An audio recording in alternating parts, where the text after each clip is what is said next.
આપે અમારી જય શ્રી કૃષ્ણ ચેનલને સબસ્ક્રાઇબ ન કરી હોય તો જય શ્રી કૃષ્ણ ચેનલને સબસ્ક્રાઇબ કરી લો, જેથી કરીને આપને નવા નવા વિડીયો આવતા રહે અને આ વિડીયોને લાઈક અને શેર કરો. કૃષ્ણાયાત ભૂતકર્મણે રૂપ નામ વિભેદેન જગત ક્રીડતિયો યતઃ. ઓમ પાર્થાય પ્રતિબોધિતામ ભગવતા નારાયણેન સ્વયં વ્યાસેન ગ્રથિતામ પુરાણ મુનિના મધ્યે મહાભારતમ અદ્વૈતામૃત વર્ષિણી ભગવતીમ અષ્ટાદશાધ્યાયિની મમ્બત્વામનુસંદધામિ ભગવદ ગીતે ભવદ્વેષિણી. ઘણા સમયથી એક સંકલ્પ હતો કે શ્રીમદ ભગવદ ગીતા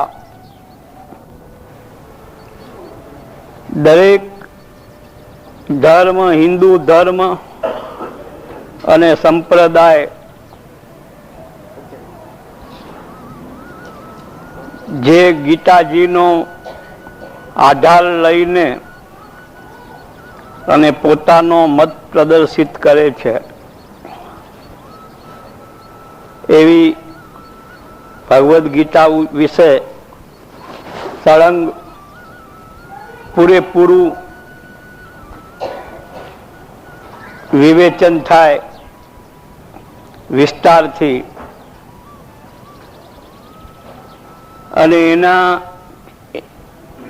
પ્રવચન ઉપરથી ઉતરેલી ઓડિયો કેસેટ્સના આધારે એને લિપિબદ્ધ કરીને અને એક પુસ્તક આપણને પ્રાપ્ત થાય,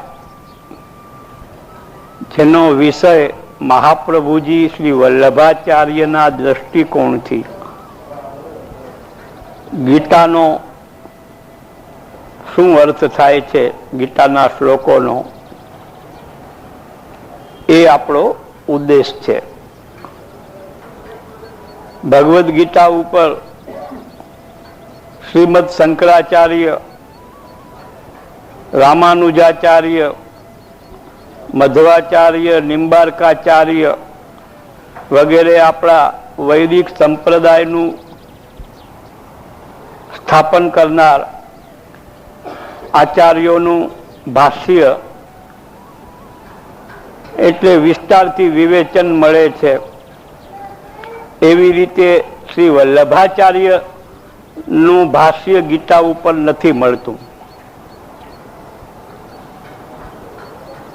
એનું કારણ કદાચ મહાપ્રભુજીના થોડા સમયના ભૂતલ ઉપર ના કાર્યમાં એ અવકાશ નહીં રહ્યો હોય કે પછી મહાપ્રભુજી કહે છે કે ભાગવતમાં જે ટૂંકામાં કહ્યું છે એનો જ વિસ્તાર શ્રીમદ ભાગવત છે. એ દ્રષ્ટિએ મહાપ્રભુજીએ ભાગવતની ટીકામાં વિશેષ સમય આપ્યો હોય અને ભાગવત ઉપર પણ આપ સૌ જાણો છો કે 12 સ્કંદ છે ભાગવતના. મહાપ્રભુજીએ સુબોધની ટીકા જે લખી, ટીકા મીન્સ કોમેન્ટ્રી, વિવેચન, એ પ્રથમ, દ્વિતીય અને તૃતીય સ્કંદ ઉપર જ છે. પછી ચોથા સ્કંદથી 9મા સ્કંદ સુધી સુબોધનીજી નથી. 10મા સ્કંદ ઉપર પૂરી સુબોધનીજી છે અને પછી 11મા સ્કંદના 5 અધ્યાય સુધીની સુબોધની આપણને પ્રાપ્ત થાય છે. એટલે શ્રીમદ ભાગવત ઉપર પણ શ્રી મહાપ્રભુજી પૂરેપૂરું સળંગ લખ્યું નથી. એ હિસાબે ગીતા ઉપર એક સ્વતંત્ર ભાષ્યની રચના મહાપ્રભુજી ન કરી શક્યા હોય. તેથી કરીને અને ગીતાજીનું કોઈ મહત્વ આપણા મહાપ્રભુજીની દ્રષ્ટિએ યા પુષ્ટિ સંપ્રદાયમાં નથી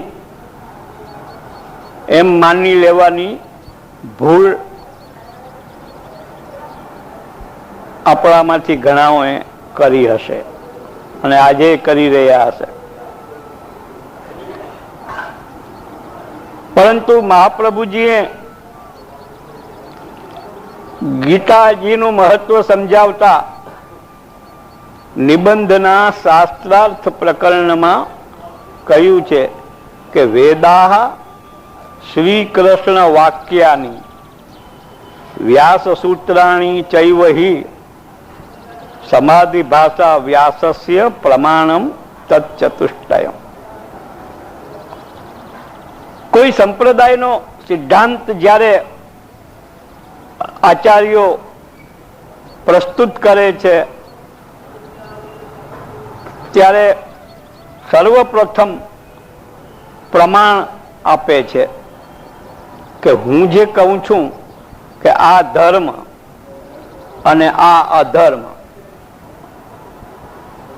એની જે વ્યાખ્યા કરું છું અને એ જેને આપણે ધર્મ તરીકે સમજીએ એ ધર્મનું જ્ઞાન અને ભાન તથા આપણા જીવનમાં ઉતારો કેવી રીતે થાય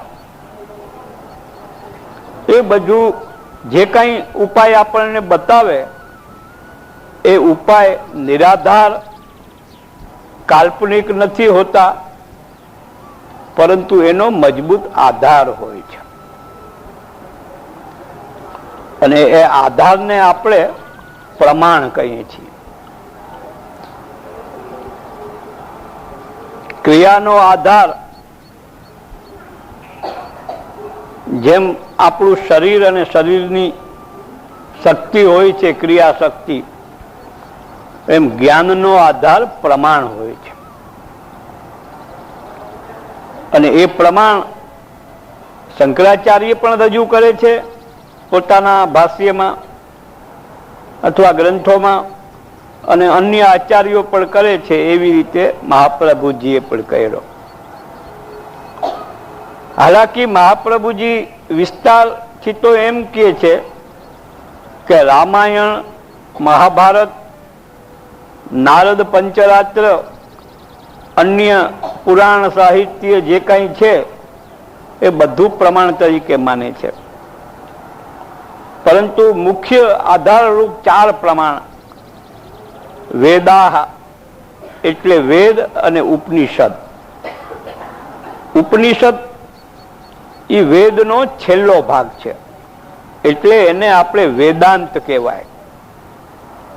વેદાંત દર્શન એટલે ઉપનિષદની અંદર બતાવેલું તત્વજ્ઞાન એ વેદાહમાં આવે છે.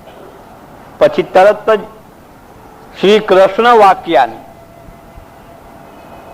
કૃષ્ણના વાક્યો ભાગવતમાં પણ છે ને અન્ય પુરાણોમાં પણ છે, પરંતુ સળંગ કૃષ્ણના વાક્યો એક નિશ્ચિત સિદ્ધાંતની સંહિતા બતાવે છે આપણને, તો એ શ્રીમદ ભગવદ્ ગીતામાં બતાવે.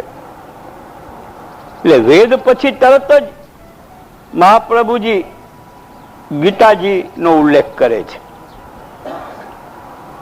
પછી સૂત્રો આવે છે અને પછી શ્રીમદ ભાગવત. આમાં ગીતાજી એમ સ્પષ્ટ ન કહેતા, ભગવદ્ ગીતા એમ ના કહેતા, કૃષ્ણના વાક્યો એમ કહે છે. એમ કહેવાનું કારણ એ છે કે ગીતાજીમાં કૃષ્ણના વાક્યો તો ઉપદેશાત્મક છે જ, ઉપરાંત ધૃતરાષ્ટ્રનું એક વાક્ય છે, સંજયના વાક્ય છે અને પ્રશ્નના રૂપમાં, જિજ્ઞાસાના રૂપમાં ઘણા વાક્યો અર્જુનના પણ છે. એટલે આપણે જેને આધાર રૂપ કહીએ અથવા પ્રમાણ રૂપ કહીએ કે જેમાં મહાપ્રભુજીનો ઉપદેશ આપણને ગીતાજીમાં પણ એનો આધાર પ્રાપ્ત થાય, એ કેવળ કૃષ્ણ ઉવાચમાં જ છે. એટલે પ્રમાણ તરીકે કૃષ્ણના વાક્યો એમ કહ્યું. અને શ્રીમદ ભાગવત આખું પ્રમાણરૂપ હોવા છતાં એમાંથી સમાધિ ભાષા એને પ્રમાણ કહ્યું. તો ભાગવતમાં 3 પ્રકારની ભાષા છે. એક લૌકિક ભાષા, એક પરમત ભાષા અને એક સમાધિ ભાષા.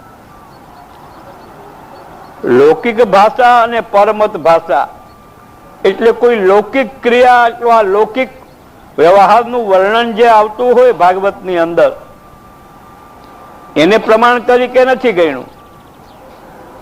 પરમત ભાષા એટલે બીજાના વિચારો, વ્યાસજીના પોતાના નહીં પરંતુ બીજા ઋષિ મુનિઓના જુદા જુદા વિચારો છે એ પણ પ્રમાણરૂપ નથી.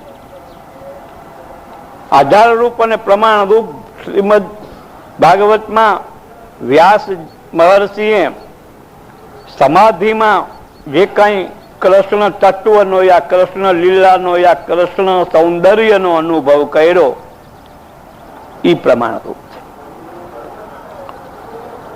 એટલે આજે 4 બતાવ્યા ને એ 4ની 2 કેટેગરી આપણને નિબંધમાં ભાષ્ય ઉપરની ટીકા જે છે મૂળ નિબંધ ઉપર પુરુષોત્તમજી વગેરેની ટીકા છે એના ઉપર એમાં બતાવી છે કે એક કેટેગરીમાં વેદ અને સૂત્ર આવે અને બીજી કેટેગરીમાં ગીતા અને ભાગવત આવે. એટલે આ ગીતાજીનું જ્ઞાન જ્યાં સુધી માણસને ના થાય ત્યાં સુધી ભાગવતનું તત્વ પણ સમજવું અઘરું થઈ જાય છે. જેવી રીતે પાડાનું જ્ઞાન હોય તો ગણિતમાં માણસ આગળ વધી શકે, પરંતુ પાડા કાચા હોય તો ગણિતનો અભ્યાસ કરવો અઘરો થઈ પડે છે. કમ્પ્યુટરની હેલ્પથી આપણે એ કરી લઈએ ગમે એ રીતે કેલ્ક્યુલેશન, એને કંઈ આપણું નોલેજ નથી. તો એ રીતે ગીતાના જ્ઞાન વિના ભાગવતનું હાર્દ પૂરેપૂરું વાસ્તવિક યથાર્થ સમજી નથી શકાતું. એટલે મહાપ્રભુજીએ ગીતા ઉપર પ્રમાણ કોટીમાં વેદ પછી તરત જ ભગવદ્ ગીતાનું નામ લે. બીજી વાત, શ્રીમદ ભગવદ્ ગીતા એ સાક્ષાત ભગવાનના મુખથી પ્રગટ થયેલ છે. વેદ કરતા પણ આપણે જોઈએ તો સાક્ષાત વેદની તુલ્યતા ગીતાની આવી જાય છે. પણ ગીતામાં ભગવાનનો એક અનુગ્રહ છે, કૃપા છે. ગીતા શાસ્ત્ર પ્રગટ કરવામાં જ્ઞાન કરતા ભક્તિનું મહત્વ ગીતામાં વધારે બતાવ્યું છે. એ ભગવાનનો વિશેષ અનુગ્રહ. સામાન્ય અનુગ્રહ તો ગીતા પ્રગટ કરી, અને વિશેષ અનુગ્રહ એ કે ગીતાના માધ્યમથી જે પોતાને વાલો એવો ભક્તિ માર્ગ મજબૂત આપણો થાય એ ગીતાના ઉપદેશનું મૂળ હાર્દ છે.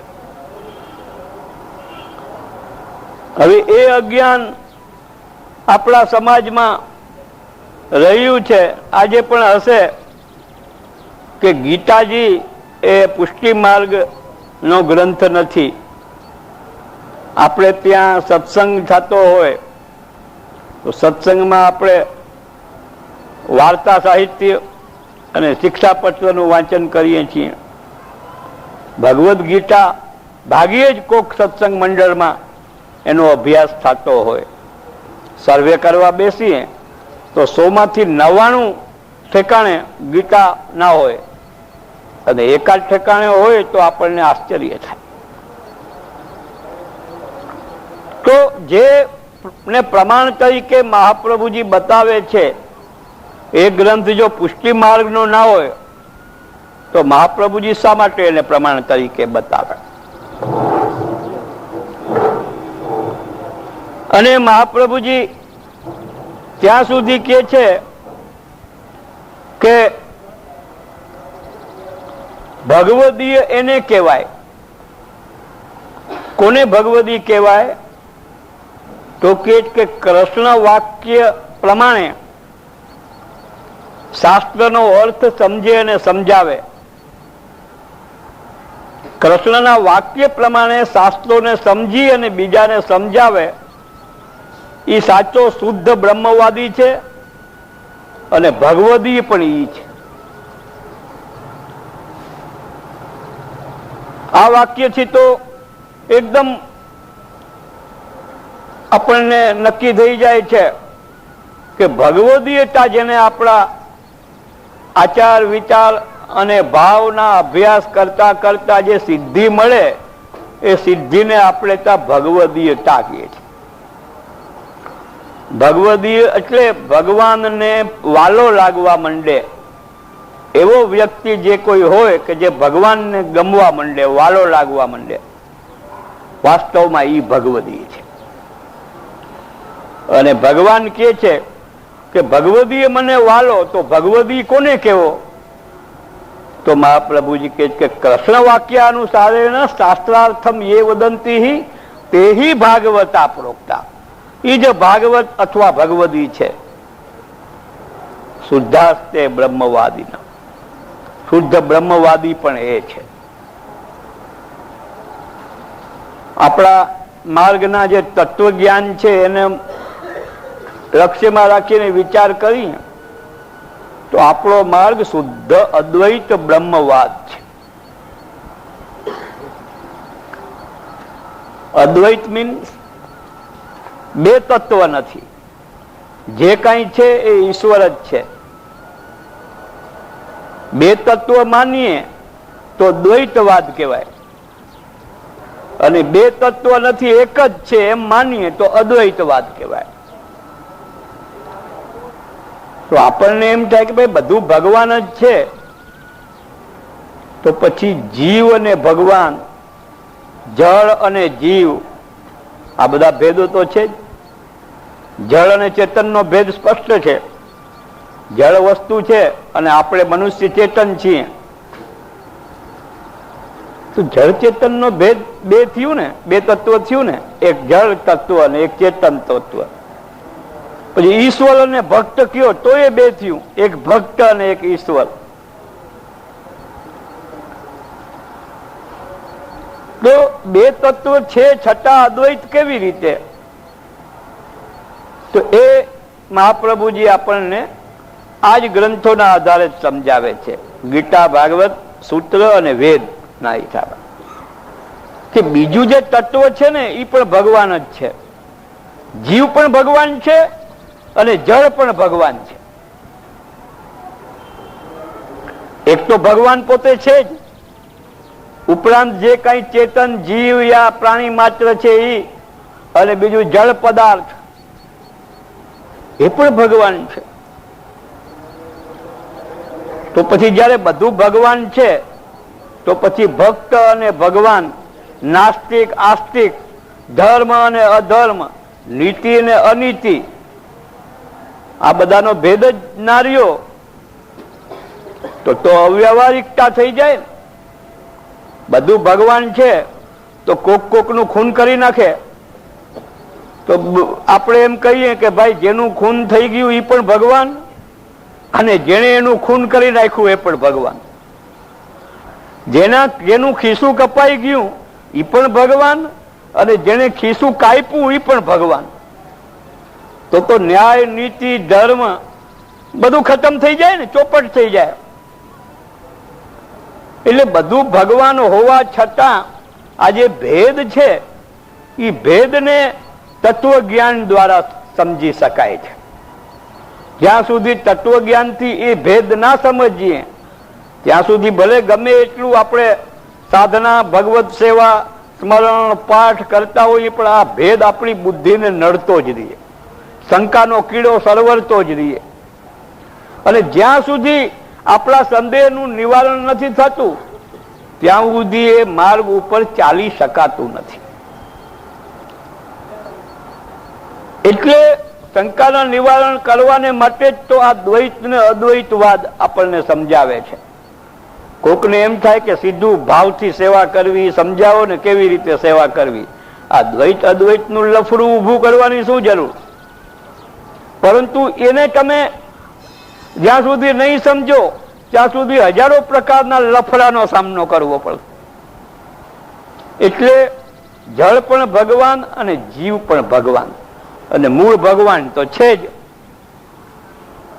એ કેવી રીતે? એ ટૂંકામાં સમજી લેવાથી ગીતાનો ઉપદેશનો એક આધાર આપણને સમજી શકો.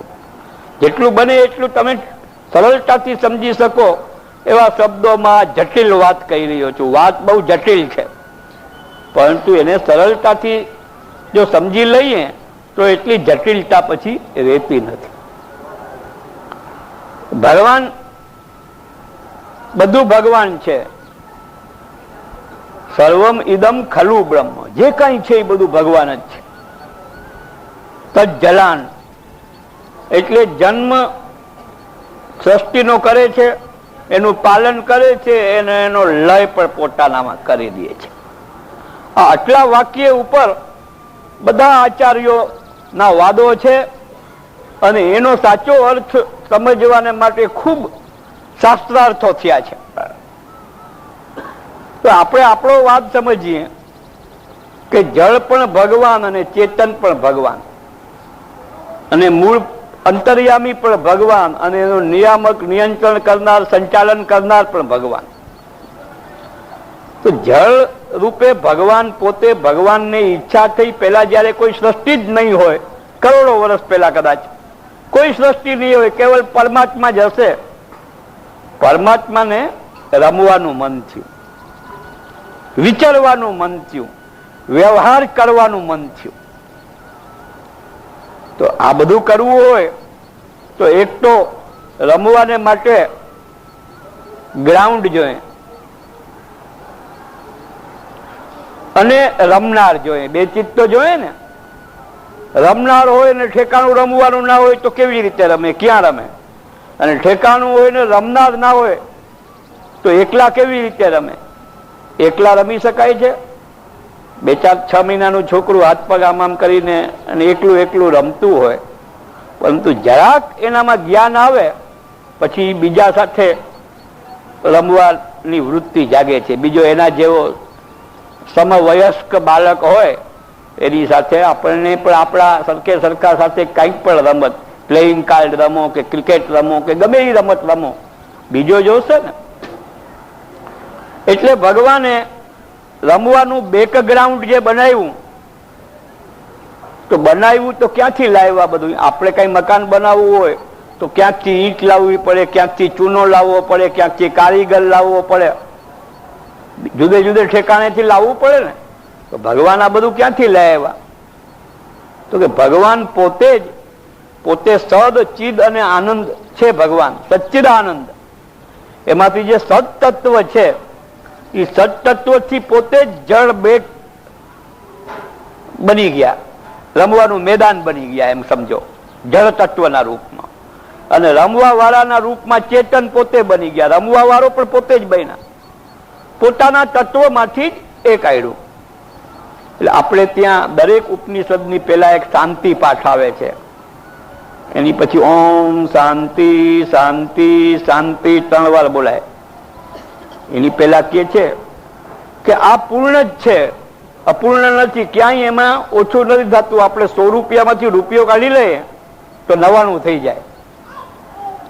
કોઈ બી ચીજ હોય, 2 પેન ઇન્ડિપેન્ડ પડી હોય આપણા ખિસ્સામાંથી, એક કોકને આપી દે તો 2 માંથી 1 રહે. તો આ ઉપનિષદનો મંત્ર એમ કે છે કે પૂર્ણમાંથી પૂર્ણ પ્રગટ કર્યું જગત, અને છતાં પોતે પૂર્ણ રહ્યા. અને આ જગતમાંથી જયારે પંચમહાભૂતમાં કોઈ વસ્તુ પંચમહાભૂતમાં સમાઈ જાય છે ને પછી પાછી ભગવાનમાં સમાઈ જાય છે એમ કહીએ તો ભગવાન 100 રૂપિયો ગણીએ તો બીજું કંઈક 1 રૂપિયાનું એમાં આવે તો 101 ના થાય. ઓછું કરો તો એ એટલું રહે અને એમાં એડ કરો કંઈક પણ તો પણ એટલું ને એટલું રહીએ, એમ ઉપનિષદ કહે છે. આપણી જે આ મેથેમેટિકની દ્રષ્ટિએ જોઈએ તો ભયંકર અતાર્કિક વાત લાગે. તર્કથી સિદ્ધ થાય એવી વાત નથી. આપણું નોલેજ અને અનુભવ બે છે કે 100 માં 5 જોડે તો 105 થાય ને 100 માંથી 5 કાઢી રાખો તો 95 થાય. હવે કોઈ કે ના 95 થઈ જાય તો એ 100 ને 100 રહીએ, કેવી રીતે માની શકાય? આ વાત બધી એવી છે. પરંતુ એને સૂક્ષ્મ રીતે આપણે સમજો તો પ્રેમ તત્વ સાથે ઈશ્વરને સરખાવીએ તો આ વાત સમજી શકાશે કે આપણે કોઈને પ્રેમ આપીએ, આપણો પ્રેમ ઓછો થાય. કોઈને આપીએ તો આખા જગતને પ્રેમ વાંટી દઈએ આપણે તો હવે કે ભાઈ બધું વટાઈ ગયું, હવે અહીં ખાલી થઈ ગયું, એવું નથી થતું. અને કોઈનો પ્રેમ આપણને પ્રાપ્ત થાય તો આપણો જે પ્રેમ છે એમાં વધારો નથી થતો, ઈ ને ઈ એક રસ રહીએ છે. સ્થૂળ તત્વ હોય તો એમાં આપણા મેથેમેટિકનું જે ગણિત છે એનો વિચાર કરી શકાય. પરંતુ જયારે સૂક્ષ્મતર અને સૂક્ષ્મતમ તત્વ નો વિચાર આપણે કરીએ ત્યારે એનું આકલન પણ સૂક્ષ્મતમ વિચારથી ચિંતનચિત થઈ શકે. તો પ્રેમ તત્વ છે એ સ્થૂળ તત્વ નથી, હૃદયની અંદરથી સ્વાભાવિક રીતે ઉત્પન્ન થયેલું એ તત્વ છે. તો એમાં આપણે ગમે એટલો પ્રેમ આપીએ જગતને, આપણો પ્રેમ ઓછો થતો નથી. એટલે જગતનો પ્રેમ મળ્યાથી આપણા અંદર રહેલું જે પ્રેમ તત્વ છે એમાં વધારો એ થતો નથી. એ સમતુલ અને એક રસ રહીએ છે. એવી રીતે ઈશ્વરે પોતામાંથી જગત પ્રગટ કર્યું. એ જગત પ્રગટ કરવામાં જે પ્રભુનું જે પ્રેમ રૂપ છે, પોતાનું આનંદ રૂપ, એ આનંદ રૂપ અક્ષુણ્ણ રહીએ છે. એટલે આખું જગત આવા બ્રહ્માંડ પ્રગટ કરી દીધા તો પણ ભગવાનની શક્તિમાંથી એક ડોકલાનો પણ ઘટાડો થયો નહીં. એ આનો અર્થ થાય છે. તો એવી રીતે ભગવાને પોતામાંથી જળ જગત અને ચેતન જીવ પ્રગટ કર્યા. તો જયારે રમવું છે તો રમવું રોચક ક્યારે લાગે? ક્રિકેટ મેચ પણ ચાલતો હોય, પાકિસ્તાન ને ભારતનો ચાલતો હોય માની લઈએ આપણે, તો આપણે જીતી જાય તો આપણા ઇન્ડિયન બધા બોયઝ છોકરાઓ છે એ ફટાકડા ફોડશે. પાકિસ્તાન જીતી જાય તો પાકિસ્તાન તરફી લોકો ફટાકડા ફોડશે. પણ કોઈ મેચ ડ્રો જાય તો જે ભાવનાથી આપણે જે ઉત્સુકતાથી ક્યુરિયોસિટીથી જે મેચ જોઈએ છીએ એનો ચાર્મ ખતમ થઈ જાય. ટિકિટ લઈને મેચ જોવા વાળા એમ કહેતા હોય કે પૈસા પાણીમાં ગયા. સટ્ટો કર્યો હોય કોઈએ કે આ જીતશે લાખો કરોડોનો, એનું બધું પાણીમાં જાય જો મેચ ડ્રોમાં જાય તો. એટલે ચાર્મ નથી આવતો જો બધું કોઈ જીતા ન કોઈ જીતા ન કોઈ હારા એવી નીતિ ઉપર રમત ચાલતી હોય તો રમતનો કોઈ મતલબ ધીરે ધીરે રમત ખતમ જ થઈ જાય, લોકોને રમત ઉપરથી ઇન્ટરેસ્ટ હટી જાય. એટલે એ ચાર્મ બન્યો રહીએ. એટલા માટે ભગવાને વિચિત્ર જગત પ્રગટ કર્યું. વિચિત્ર મીન્સ કે રમતમાં કોઈ હારતો દેખાય, કોઈ જીતતો દેખાય, કોઈ કાળો દેખાય, કોઈ ગોરો દેખાય, કોઈનું નાક નકશો સુંદર હોય, કોઈ બદસુરત હોય. કેટલાક એવા બદસુરત હોય કે એકવાર એક પાર્ટીની અંદર એવી બધાને મન થયું, મનચાલા લોકો ભેગા થયા હતા કે આજે એમ કરીએ કે બધા વિચિત્ર પ્રકારનું મોઢું બનાવીને આમ નીકળે. પછી એમાંથી જે વધારેમાં વધારે બદસુરત આકૃતિ કોઈના મોઢાના ફેરફાર કરીને બતાવી હોય ને એને અમુક ઇનામ મળે. તો એની લાઈનમાં ઘણા નીકળી ગયા. એક જણો જ્યાં આમ આવ્યો ને તો એને પકડ્યો કે વાહ તને પેલો નંબર. તો કે મેં કઈ કર્યું જ નથી, મોઢું બગાડ્યું જ નથી. કે બગાડવાની જરૂર જ ના પડી. એ કુદરતી જ ભગવાને એવી ઘડતર કરી હતી કે માણસને અષ્ટાવક્રની સ્થિતિ જોઈને હસવું જ આવી જાય. તો ભગવાને એવી વિવિધ પ્રકારની સૃષ્ટિ રચી. બદસુરત ના હોત તો ખૂબસૂરત નો ભેદ કેવી રીતે સમજાત? કાળો ના હોત તો ગોળો કેમ સમજાત? લાંબો ના હોત તો ટૂંકો કેમ સમજાત? અજ્ઞાની ના હોત તો જ્ઞાની કેમ સમજાત? અધર્મ ના હોત તો ધર્મની પ્રતિષ્ઠા કેમ થાત? નીતિ ના હોત, અનીતિ ના હોત તો નીતિની મહત્તા કેમ સમજાત? કોર્ટ કચેરી વકીલ બધાનો ધંધો બંધ થઈ જાય જો અનીતિ બંધ થઈ જાય તો. પોલીસ ખાતું ટાઢું પડી જાય અનીતિ ને ચોરી ના થાય તો. એનું આખો જમાતનો આખો ખર્ચો, એની આજીવિકા એના ઉપર જ ચાલે છે. ભલે એ લોકોનો ઉદ્દેશ નીતિ કાયમ કરવાનો છે, પણ અનીતિ સાવ બંધ થઈ જાય જગતમાંથી, ચોરી ચપાટી, તો પોલીસ ખાતું, વકીલ, આ બધું બધા એની આજીવિકા મુશ્કેલ થઈ જાય, કોઈ બીજો ધંધો ગોતવો પડે. એટલે ભગવાને એવી વિચિત્રતા પોતાના જળ સ્વરૂપમાં એવી બનાવી કે જે જળ તત્વ છે ને એ જળ તત્વ નિરાનંદ છે. એટલે ઈશ્વર છે પણ જળના રૂપમાં ઈશ્વર છે, અને એમાં આનંદ ન હોવાને કારણે એની પ્રતીતિ નથી થતી. કોઈ બ્રહ્મજ્ઞાની થઈ જાય પ્રભુ કૃપાથી તો એને જળમાં પણ છુપાયેલું ચેતન અને ચેતનમાં છુપાયેલો આનંદ જોઈ શકે. આપણા સાધુ સંતો સર્વત્ર બ્રહ્મ દ્રષ્ટિ કેળવાઈ જાય, ક્યાંય રાગ દ્વેષ જેવું રહે નહીં. એની પારદર્શક દ્રષ્ટિ થઈ જાય છે કે જળની અંદર પણ સંતાઈને સૂટેલો બેઠેલા ઈશ્વર ને એ જોઈ લે છે. બધા જોઈ નથી શકતા.